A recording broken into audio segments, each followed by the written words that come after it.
GLQ 1100, Géologie générale, chapitre 3, les roches ignées, module 1, Introduction aux roches ignées.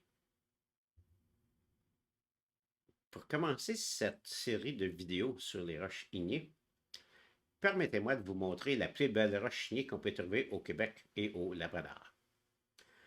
On l'appelle la labradorite.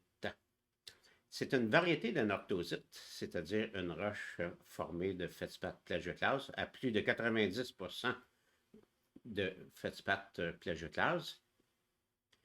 Et la northosite va s'appeler labradorite lorsque son feldspath plagioclase est de la variété labrador. On aime bien la labradorite, là, surtout quand elle nous montre des beaux reflets bleus, comme on a ici présentement. Maintenant, comment ça se forme des roches ignées? Les roches ignées, ça se forme par refroidissement et solidification du magma, qui est la matière en fusion qu'on retrouve sous la croûte terrestre. On commence par les roches ignées parce que c'est moins compliqué à expliquer. Il y a deux paramètres qui sont vraiment importants à connaître, soit 1. La composition chimique initiale du magma et 2. Sa vitesse de refroidissement. La composition chimique va décider de quels minéraux vont se former durant la cristallisation du magma et la vitesse de refroidissement va affecter la texture de la roche en formation. Plus le refroidissement du magma se fait lentement, plus long sera le temps d'organisation des cations et des anions pour former des structures cristallines de plus en plus volumineuses. Et à l'inverse, si le refroidissement du magma est instantané, aucune organisation chimique n'a le temps de se réaliser et on obtient une matière solide figée et non structurée qu'on appelle un verre volcanique. Allons dans les notes de cours. Sur cette première figure, on a un diagramme température-pression et on a les températures ici sur l'axe des X et on a placé les pressions sur l'axe des Y, mais vers le bas parce que ça correspond également à des profondeurs d'enfouissement. Le domaine des roches ignées est représenté en jaune ici. Donc, c'est un domaine de haute température où les matériaux sont partiellement en fusion. Donc, la ligne qu'on a ici, regardez, on l'appelle la ligne du solidus. Quand on a un mélange qui correspond à la composition du granit, là, voici la ligne à partir duquel ça commence à fondre quand on augmente la température. Donc, à gauche ici, on est encore à l'état solide. Et à droite ici, on est dans un état partiellement liquide. Sur ce graphique, on a également une autre ligne grasse ici. On va utiliser ce graphique-là quand on va parler des roches sédimentaires et des roches métamorphiques. Et cette ligne-là sert à isoler le domaine des roches sédimentaires. Domaine de basse température inférieur à 200 degrés Celsius et de basse pression inférieur à 6 km d'enfouissement. Donc, c'est un tout petit domaine qui est logé ici. Et la zone intermédiaire entre le igné et le sédimentaire, c'est le domaine des roches métamorphiques. Qu'est-ce qu'il reste à dire sur ce graphique-ci? Regardez, il reste deux lignes entièreté qu'on n'a pas encore mentionnées. Ce sont des géothermes. Et là, bien, peut-être que vous ne saviez pas ça. C'est quand on s'enfonce à l'intérieur de la croûte terrestre, eh bien, dépendant qu'on est en milieu océanique ou en milieu continental, on n'aura pas le même gradient d'augmentation de température par rapport à la profondeur. En milieu océanique, regardez, les températures augmentent plus vite avec la profondeur et en milieu continental, un peu moins vite. Ça reflète tout simplement la différence de conductivité thermique qu'il y a entre les basaltes des fonds océaniques et les roches qui ont une composition plutôt de granit qu'on retrouve sur les continents. Maintenant, on va regarder quelques petites définitions. On commence par magma. Bon, on vient d'employer le mot magma. Eh bien, on regarde maintenant la définition. C'est un mélange qui comprend principalement des silicates fondus. La température, ça se tient entre 700 et 1400 degrés Celsius. Et comme on a dit, c'est une fusion partielle d'une roche-mère. Quand on est dans le magma du manteau supérieur, il y a rarement plus que 30% de la masse qui est en fusion et 70% de la masse, ce sont des grains solides qui flottent dans ce liquide. Et il faudrait rajouter que dans un magma, on peut également trouver des volatiles. On va en reparler tantôt. D'autres petites définitions. Le mot lave, hein, c'est un mot plus familier. Hein. Quand est-ce qu'on emploie le mot lave et quand est-ce qu'on emploie le mot magma? Bon, eh bien, le mot lave, c'est le résultat du dégazage du magma quand il approche de la surface de la croûte terrestre. Quand la pression baisse, à un certain moment donné, il va y avoir dégazage, la composition va changer, et là, on emploie un mot différent pour un produit qui est devenu modifié par dégazage, principalement le magma qui a dégazé. Eh bien, quand ça vient à la surface du sol, on va appeler ça une lave, tout simplement. Maintenant, la paire de mots intrusifs, hein, roche intrusive et roche effusive. Quand on dit roche intrusive, synonyme aussi roche plutonique, ça veut dire la même chose. Ce sont des roches qui se sont formées lentement à l'intérieur de l'écorce terrestre. Le temps de cristallisation a été très long et les roches sont formées de minéraux qui sont devenus visibles à l'œil nu. La roche va être typiquement grenue.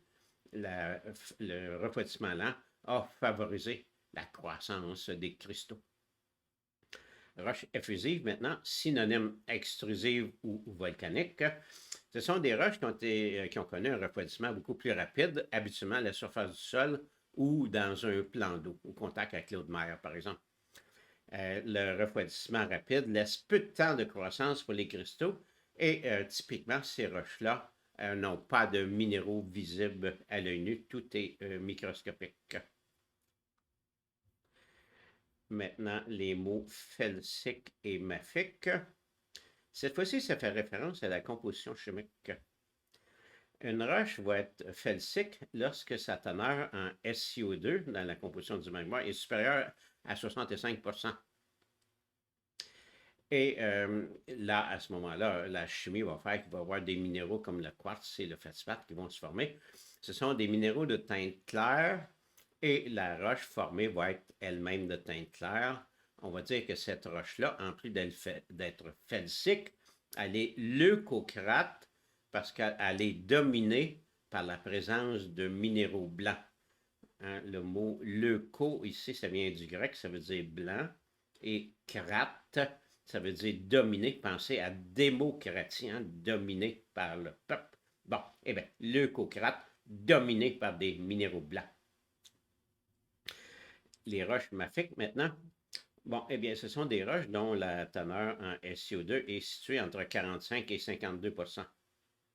Et si on faisait le calcul de la composition, on n'a pas encore parlé de la norme et du mode des roches ignées, là, mais ces roches-là, typiquement, n'ont pas de quartz dans leur composition. Ça va être formé de minéraux qui sont la plupart du temps vert foncé, noir, brun, dominés par des minéraux de teinte foncée. Et on va dire que cette roche-là, à ce moment-là, est mélanocrate, dominée, crate, par des minéraux noirs mélano ici. Là. Pensez à mélanine, là, qui veut dire noir, et crate, qui veut dire dominé. Maintenant, on termine avec ce petit graphique-là, qui c'est pour nous illustrer le rôle des volatiles dans un magma. On reconnaît notre ligne du solidus du granit qu'on a ici. Et là, bien, ce qu'on ne vous avait pas dit, c'est que cette ligne-là, sa position est influencée par la teneur en volatile dans le magma. Si on prend la composition d'un granit, il faut faire ça en laboratoire, hein, et qu'on enlève tous les volatiles présents et qu'on le fait chauffer et qu'on augmente la pression, ça va plutôt évoluer le long de cette ligne-ci. Et s'il y a présence de volatiles, regardez, le point de fusion est abaissé considérablement. Ça va plutôt évoluer le long de cette ligne-ci. Même chose si on prend une composition, non pas de granit, mais de basalte. quand le basalte a une composition hydratée, ça évolue le long de cette courbe-ci. Et la même composition chimique sans volatile, ça va plutôt évoluer le long de cette ligne-ci. Donc, la présence de volatile abaisse la pointe d'infusion d'un magma. Maintenant, est-ce que c'est une connaissance utile? Regardez, l'école polytechnique est bâtie sur le mont Royal et je vais vous montrer une petite réalité qui est très fréquente pour les magmas. Regardez, le magma qui nous a donné le Mont-Royal, c'est représenté en rouge ici. Hein? Il y a 125 millions d'années. Voici la surface du sol à l'époque. On a un magma qui a commencé son ascension à une profondeur qui peut être aussi grande que 100 km. Il poursuit son chemin vers la surface. Et à peine 2 km avant d'arriver en surface, tout s'arrête et il cristallise à cette profondeur-là. Ça pose la question pourquoi? Bon, eh bien, regardez la suite de l'histoire. Hein. Le magma s'est arrêté à 2 km de profondeur. L'érosion qui est survenue depuis les derniers 124 millions d'années ont décapé 2 km de ces matériaux sédimentaires. Et maintenant, la roche intrusive du Mont-Royal perce à la surface ici. Mais ça répond encore pas à la question pourquoi le magma n'a pas percé à la surface. Bon, eh bien, pour vous montrer ça, on va revenir sur le graphique où on était. Regardez, imaginons là, qu'on utilise la courbe du granit ici. Là. Hein, on a un magma qui est hydraté. Imaginons qu'on est à 900 centigrades de température. On est ici. Là.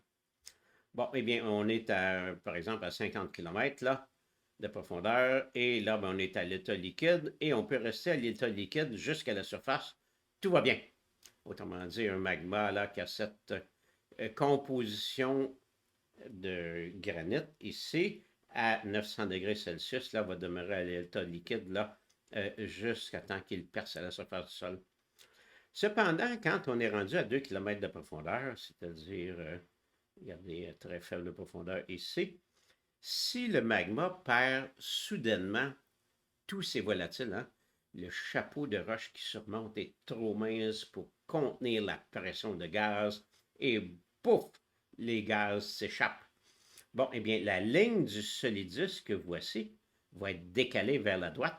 Hein, si on perd soudainement tous les volatiles, eh bien, voici la nouvelle ligne du solidus qu'on va obtenir. Et nous, on est toujours à 900 degrés Celsius. Donc, quand on est hydraté, on est à droite de la courbe, on est encore à l'état liquide. Mais une fois qu'on a perdu nos volatiles, on se retrouve à gauche de la ligne du solidus. Et là, bien, on est dans le domaine où les matériaux deviennent solides. Donc, c'est une explication pourquoi il y a plein de magmas sur la planète Terre qui se sont approchés de la surface du sol et ont cristallisé à faible profondeur. Bon, eh bien, ceci termine ce premier module d'introduction sur les roches ignées.